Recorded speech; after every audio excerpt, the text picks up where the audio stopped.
My boss fired me for skipping work. After my sister's car crash, said I was overreacting to drama. My boss fired me. Then had the audacity to tell me I was being overly dramatic about my sister's car crash. Did I overreact when my family needed me? Absolutely not. But what I uncovered afterward, it changed everything. Are you ready for this? This isn't just a story about getting fired. It's about betrayal, lies, and a shocking truth that ripped my life apart. Stay tuned, because you won't believe what happened. The fluorescent lights of the HR office hummed, a dull counterpoint to the hurricane brewing inside me. My hands were shaking so badly I could barely hold the termination notice. Effective immediately, it read, all because I'd taken 2 days off to be with my sister after the accident. The rain was coming down in sheets outside the window, mirroring the storm in my chest. I'd rushed to the hospital as soon as I heard. Seeing her lying there, hooked up to machines, her face pale and bruised. It was the worst moment of my life. Of course, work was the last thing on my mind. My boss, Carol, had called me into her office this morning, her face etched with what I initially thought was concern. But the words that came out of her mouth, they still rang in my ears. I understand your sister's accident was unfortunate, she'd said, her voice cool and detached. But frankly, your performance has been slipping. Taking unscheduled time off. It disrupts the entire team. Unscheduled time off. My sister was in the ICU. What would you have done? I'd tried to explain, to plead with her, to make her understand the gravity of the situation. But Carol was unmoved. She accused me of being self-centered and overreacting to drama. Drama? My sister was fighting for her life. I walked out of her office, numb. I gathered my things, packed them into a cardboard box, a pathetic symbol of my professional demise. As I walked past the other cubicles, I saw pitying glances, hushed whispers. Did they know this was coming? Had Carol already told them? Back in my apartment, the rain continued to fall, drumming against the window panes like a relentless accusation. I couldn't sleep. Every time I closed my eyes, I saw my sister's face, pale and lifeless. And then I saw Carol's face, cold and indifferent. This wasn't right. This wasn't fair. I'd been a loyal employee for 5 years. 5 years of dedication, hard work, and now, this. I knew I couldn't just let this go. I decided to do something I probably shouldn't. I went back to the office. The security guard, Mark, gave me a sympathetic look. Rough day, huh? He said quietly. You have no idea, I muttered, flashing my old employee badge. He didn't stop me. I went straight to my old desk. It was still a mess, papers scattered everywhere. I logged onto my computer, hoping I could still access the system. To my surprise, it worked. I started digging through old emails, searching for anything that could explain Carol's sudden change of heart. I scrolled and scrolled, my eyes burning, my head pounding. Then I found something. An email from Carol to the IT department, dated the day after my sister's accident. The subject line read, System Access Urgent. The body of the email was brief. I need full access to my name's account immediately, no questions asked. My blood ran cold. What was going on? Why did Carol need access to my account? What could she possibly be looking for?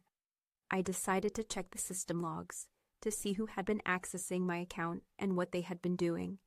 The logs were dense and complicated, filled with technical jargon, but I knew enough about the system to navigate it. It took hours, but eventually I found it. A series of logins from Carol's computer occurring late at night, after everyone had left the office. She had been accessing confidential patient files, specifically medical records. Why? My mind raced. What was Carol doing with patient data? Was she selling it? Was she involved in something illegal? Suddenly, a name popped up in the access logs. A familiar name, David. David was an IT technician at the hospital and also my sister's best friend. What would you do if you found out your sister's best friend was involved in something shady? I hadn't talked to David much lately, but I knew he was struggling financially. He'd mentioned something about needing to pay off some debts. Could he be involved in this with Carol? Was he selling patient data to pay off his debts? The thought made me sick. My sister, lying in a hospital bed, and her best friend, possibly exploiting her medical records for profit. It was too much to bear. I decided to confront David. I knew it was risky, but I had to know the truth. I tracked him down at the hospital cafeteria during his lunch break. He looked surprised to see me. "Hey, what are you doing here?" he asked, his voice a little too casual. "We need to talk, David," I said, my voice trembling with anger. "Talk about what?" he asked, avoiding my gaze. "I know about the system access, David. I know you've been accessing patient files." His face paled. I don't know what you're talking about," he stammered. "Don't lie to me, David. I saw the logs. I saw your name. Why, David? Why would you do this?" I needed the money," he confessed. "I was desperate." He explained that Carol had approached him a few months ago, offering him a substantial sum of money in exchange for accessing patient data. He knew it was wrong, but he couldn't resist the temptation. "What kind of data, David?" I asked, my voice barely a whisper. "Medical records, insurance information, anything that could be valuable to pharmaceutical companies or insurance providers," he said. His voice choked with shame. "And my sister's records?" I asked, my heart pounding in my chest. "Did you access my sister's records?" He hesitated for a moment, then nodded slowly. I'm so sorry," he said. "I didn't want to. Carol made me do it." I felt a surge of rage, a burning fury that threatened to consume me. Carol had not only fired me, but she had also exploited my sister's medical records for profit. And David, my sister's best friend, had been complicit in the crime. I knew I had to do something. I had to expose them. But I also knew that doing so would have serious consequences. It could ruin their lives, their careers, and it could potentially put my own life in danger. I walked away from David, my mind reeling. The rain had stopped, and the sun was beginning to peek through the clouds, but the world still felt dark and ominous. I went back to my apartment and started gathering evidence. I copied the system logs onto a flash drive. I printed out the incriminating emails. I compiled a detailed report of everything I had discovered. As I worked, I kept thinking about my sister. She was still in the hospital, still fighting for her life, and I knew that she would want me to do the right thing, no matter the cost. I decided to contact the authorities. I called the local police department and reported the illegal data sales. I told them everything I knew, providing them with all the evidence I had collected. The detective I spoke with was skeptical at first, but as I presented my evidence, he began to take me seriously. He promised to launch a full investigation. I was interviewed by the police, by the FBI, by lawyers. The investigation was moving quickly, and it was attracting a lot of attention. Carol and David were both questioned. They denied everything, of course, but the evidence was overwhelming. Eventually, they were both arrested and charged with multiple felonies, including illegal data sales, fraud, and conspiracy. The news of their arrests spread like wildfire. The hospital was in chaos. Carol was immediately fired, and David was suspended pending the outcome of the investigation. I felt a sense of vindication, a sense of justice. But I also felt a deep sadness. I had lost my job, my friend, and my trust in humanity. What would you do in my place? Would you feel vindicated or just empty? My sister slowly but surely began to recover. She was still weak, but she was alive, and that was all that mattered. But she also understood that I had done the right thing. "I'm proud of you," she said, her voice weak but firm. "You did what I couldn't." The trial was long and arduous. Carol and David both pleaded not guilty, but the evidence against them was overwhelming. They were both convicted and sentenced to several years in prison. The entire ordeal took a tremendous toll on me. I was exhausted, both physically and emotionally. I had lost my job, my reputation, and my peace of mind. But I had also gained something. I had gained a new sense of purpose, a new understanding of my own strength and resilience. I decided to use my experience to help others. I started volunteering at a local hospital, offering support to patients and their families. I also became an advocate for data privacy, speaking out against the illegal sale of medical information. One day, I received a phone call from a lawyer. He was representing a group of patients whose medical records had been compromised by Carol and David. He wanted me to testify in a civil lawsuit against the hospital. I hesitated at first. I was tired of the whole thing. I just wanted to move on with my life. But then I thought about my sister, about all the other patients who had been victimized by this crime. And I knew I couldn't back down. I agreed to testify. My testimony was crucial to the case. The hospital was found liable and ordered to pay millions of dollars in damages to the victims. After the trial, I felt a sense of closure, a sense of... I eventually found a new job at a smaller, more ethical company. I was still working in HR, but this time, I felt like I was actually making a difference. Could you forgive people like Carol and David? I never spoke to Carol or David again. I couldn't forgive them for what they had done, but I also didn't want to waste my time and energy hating them. I decided to focus on my own life, on my own healing. The experience had changed me forever. I was more cautious, more skeptical, but also more resilient. I had learned that even in the darkest of times, there is always hope. And I had learned that even when you feel like you've lost everything, you can still find the strength to fight for what is right. I started seeing a therapist to process everything that had happened. It was difficult, confronting my trauma and the anger I still felt. But slowly, I began to heal.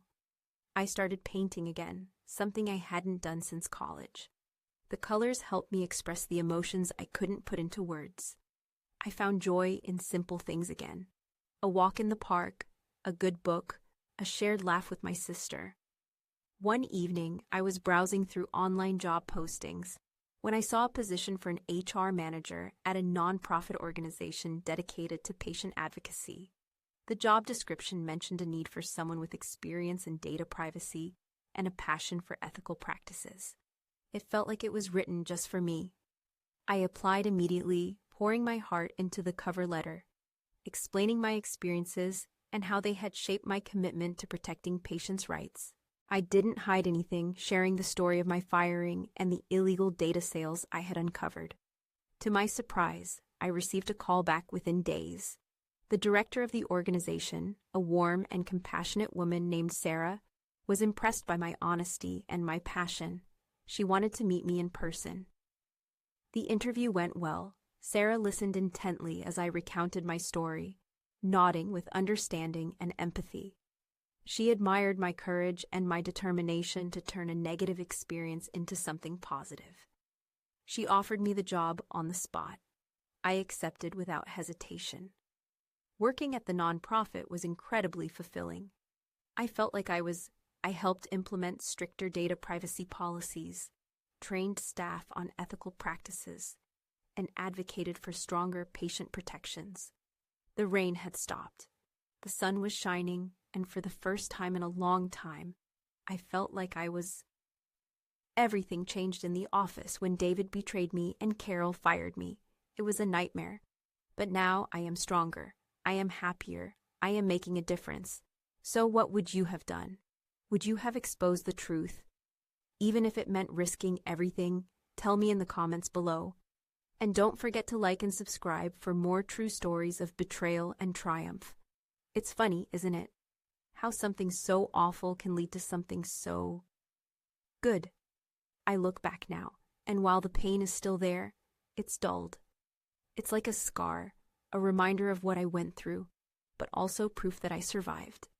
But there was one loose end, something that had been nagging at the back of my mind since the trial. David. I hadn't seen or spoken to him since our confrontation at the hospital cafeteria.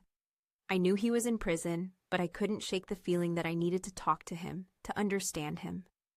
What would you do? Would you visit someone who had betrayed you so deeply? I debated it for weeks, wrestling with my conflicting emotions. Part of me wanted to scream at him, to demand an explanation for his actions. But another part of me felt pity. I knew he wasn't a bad person deep down. He'd just made a terrible mistake. I filled out the paperwork, went through the security checks, and found myself sitting in a small, sterile visiting room, waiting for him to appear. The fluorescent lights buzzed overhead, and the air was thick with tension. A few minutes later, David walked in. He looked different. Older, thinner, and his eyes were filled with a deep sadness. He sat down across from me, and we stared at each other in silence for a long moment. "Thank you for coming," he said. "I didn't expect you to." "I needed to hear it from you," I said, my voice trembling slightly. "Why, David? Why did you do it?" He looked down at his hands, his fingers twisting nervously. "I told you I needed the money," he said. "I was in debt, and Carol, she made me an offer I couldn't refuse." "But my sister, David? You knew how much she was suffering. How could you betray her like that?" He looked up at me, his eyes filled with tears. "I know," he said.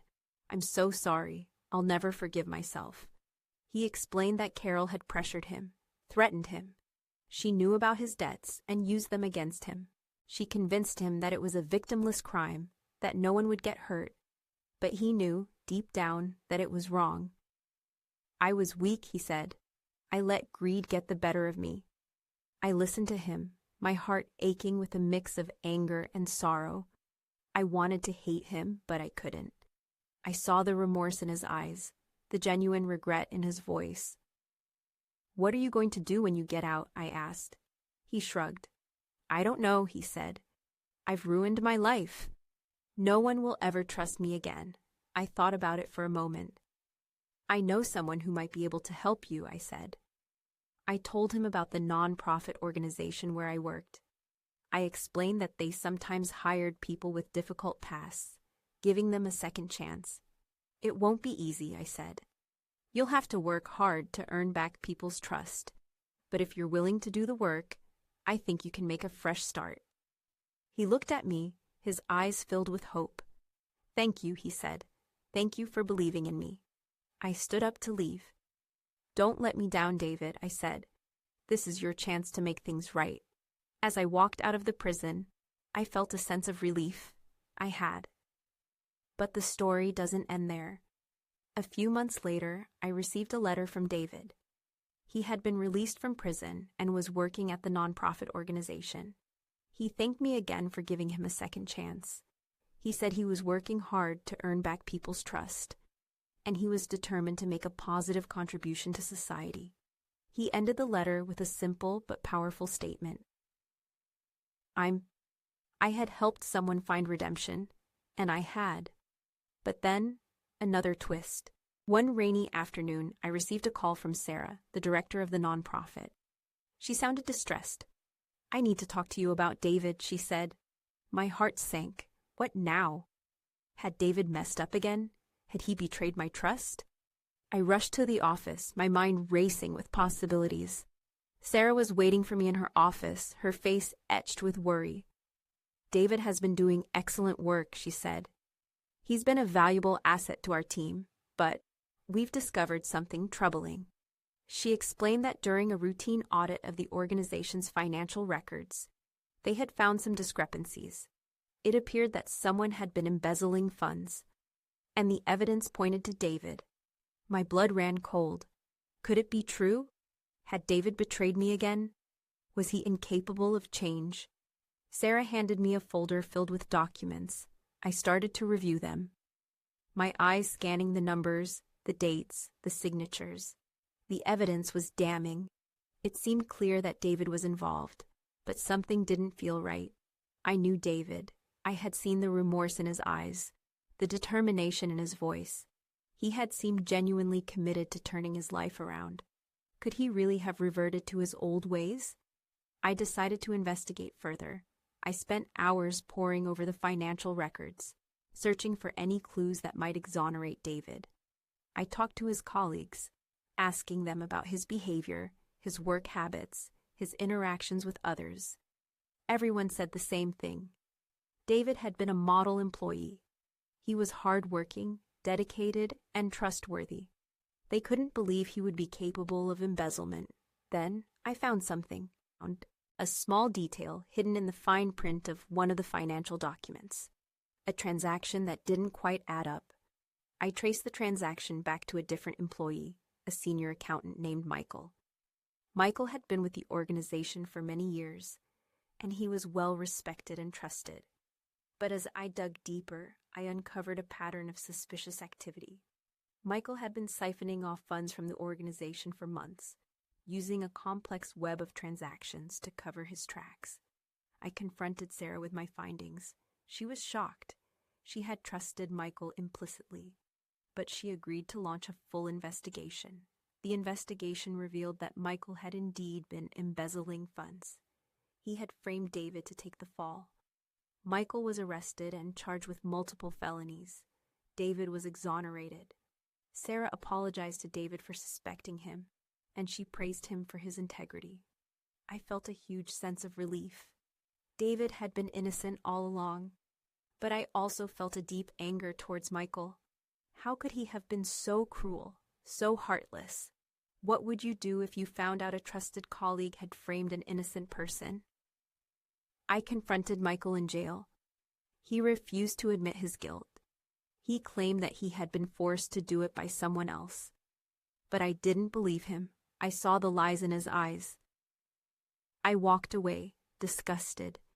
David continued to work at the nonprofit organization, and he thrived. He became a mentor to other people with difficult pasts, helping them to turn their lives around. He never forgot my kindness, and he remained a loyal friend. And I learned a valuable lesson. I learned that people are capable of change, both for the better and for the worse. I learned that trust is precious, and it should be given cautiously. And I learned that even in the darkest of times, there is always hope. This whole experience changed me. I am a better person because of it. I am stronger, more compassionate, and more determined to make a difference in the world. Time has a funny way of healing, doesn't it? The sharp edges of the pain soften, and the memories, while still present, become less vivid. But some things you just never forget. The rain on the day I was fired, Carol's cold eyes, David's tearful confession. They're etched in my mind forever. Speaking of Carol, I heard something about her recently. A friend who still works at the hospital told me she's trying to get her nursing license back. Can you imagine? After everything she did, she thinks she deserves to be in a position of trust again. What would you do if you found out someone who had wronged you was trying to rebuild their life? Would you try to stop them, or would you let them go? I wrestled with that question for a long time. Part of me wanted to contact the nursing board and tell them everything about Carol's past. I wanted to make sure she never had the opportunity to hurt anyone again. But another part of me felt like it was time to move on. I had already exposed her crimes. She'd served her time.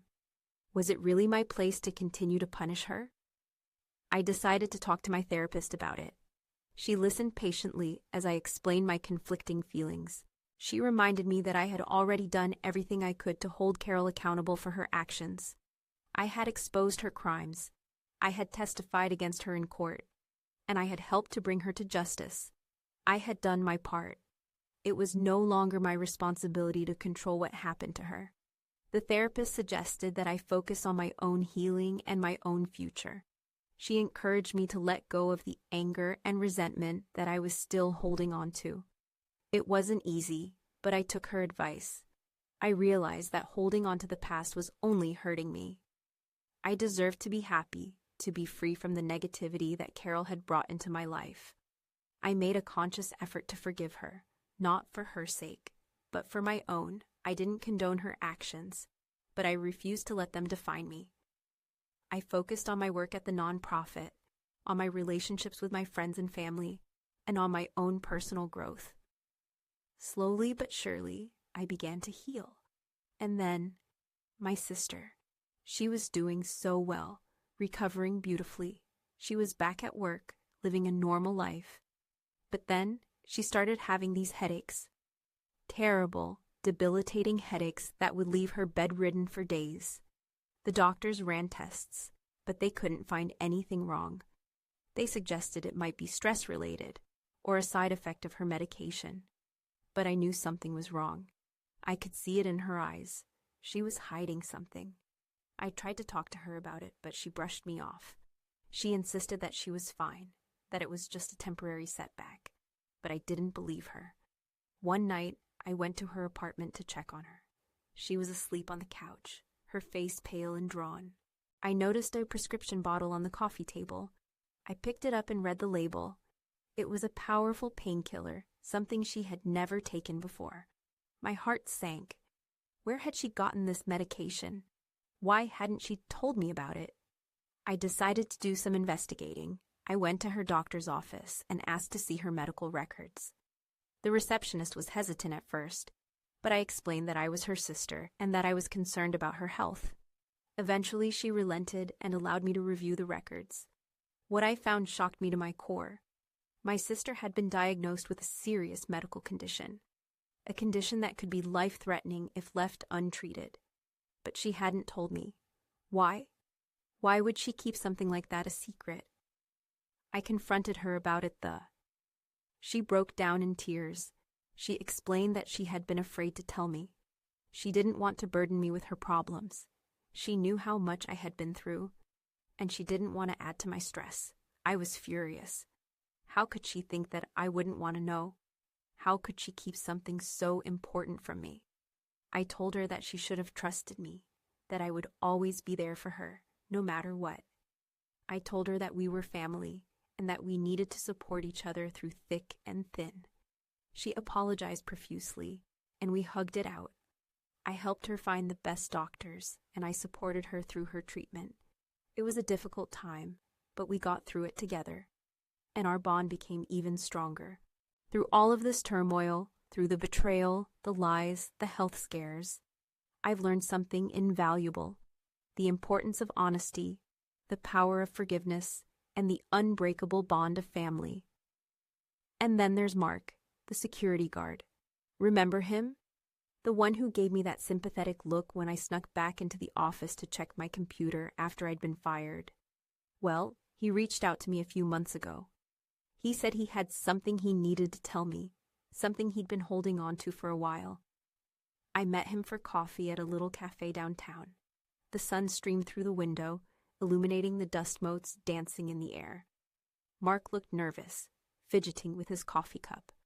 I should have said something sooner, he started, his voice low, but I was afraid of losing my job. He explained that he had overheard a conversation between Carol and another manager a few weeks before I was fired. They were talking about me, about how I was too nosy and asking too many questions about some irregularities in the hospital's billing practices. Carol had said that they needed to find a way to get rid of me before I uncovered anything that could get them in trouble. My blood ran cold. So it wasn't just about my sister's accident. It wasn't just about taking time off. It was about something else entirely. I had been getting close to uncovering something illegal, something that Carol and others were trying to hide. And that's why they fired me. What would you do if you found out you were fired, not just for taking time off to care for your sister, but because you were about to expose a crime? Would you feel vindicated, or even more betrayed? I felt a mixture of both. I was angry that I had been targeted, that my career had been sabotaged, but I was also relieved to know that I hadn't been imagining things. I had been right to be suspicious. I thanked Mark for telling me the truth. I knew it couldn't have been easy for him. He risked his job, his livelihood, to do the right thing. I decided to investigate the hospital's billing practices. I used my connections in the healthcare industry to gather information. I talked to former employees, reviewed public records, and analyzed financial data. It took months of hard work, but eventually, I uncovered a massive fraud scheme. The hospital had been systematically overbilling patients for years, charging them for services they never received and procedures they never needed. They had been making millions of dollars in illegal profits. I contacted the authorities and provided them with all the evidence I had collected. They launched a full-scale investigation, and several hospital executives were arrested and charged with fraud.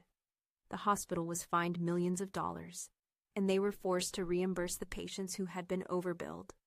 I felt a sense of satisfaction, a sense of justice. I had exposed the truth, and I had helped to protect innocent people from being exploited. And it all started with a security guard who was brave enough to speak up. Mark. He became a true friend, a confidant. He eventually left the hospital, unable to stomach working there after what he'd witnessed. I helped him find a new job, something less stressful, something that allowed him to sleep at night. It's amazing, isn't it? How a seemingly insignificant act of kindness can have such a profound impact on someone's life. Mark's simple act of sharing information changed everything. It led to the exposure of a major fraud scheme, the arrest of corrupt executives, and the protection of countless patients. What if Mark hadn't come forward? What if he had remained silent, afraid of losing his job? The fraud might have continued for years, and countless people would have been victimized. But he did speak up. And because of his courage, justice prevailed. And then, there's my love life, or rather, the lack thereof. After everything that happened with Carol, with David, with my sister's health scare, I haven't really had the energy or the inclination to date. It's hard to trust people, you know? It's hard to open yourself up to someone new when you've been burned so badly in the past. But a friend of mine, Sarah, she insisted on setting me up on a blind date. She said I needed to get out of the house, to meet new people, to have some fun. I was hesitant, but I agreed. The date was awkward. He was nice enough, but there was no spark, no connection. We talked about the weather, about our jobs, about our favorite restaurants. It was all very polite, very boring. At the end of the night, he walked me to my door and gave me a chaste goodnight kiss. I knew I wouldn't see him again. What would you do in my place? Would you give up on dating altogether, or would you keep trying, hoping to find someone special? I'm still not sure, but I do know that I deserve to be happy, and I won't settle for anything less. It's getting late, and I'm exhausted. All of this reminiscing has stirred up a lot of emotions, but it's also been cathartic. It's helped me to process everything that's happened, to put it all in perspective. I've come a long way since the day I was fired. I'm stronger, more resilient, and more determined than ever to make a positive difference in the world. And that's all that matters. Looking back, I realized the "my boss fired me" day wasn't the end, but a painful beginning. It stripped me bare, exposed my vulnerabilities, but also revealed my strength. It forced me to confront betrayal, to navigate injustice, and ultimately to rise above it all. Today, I run my own consultancy, advising companies on ethical HR practices and data privacy.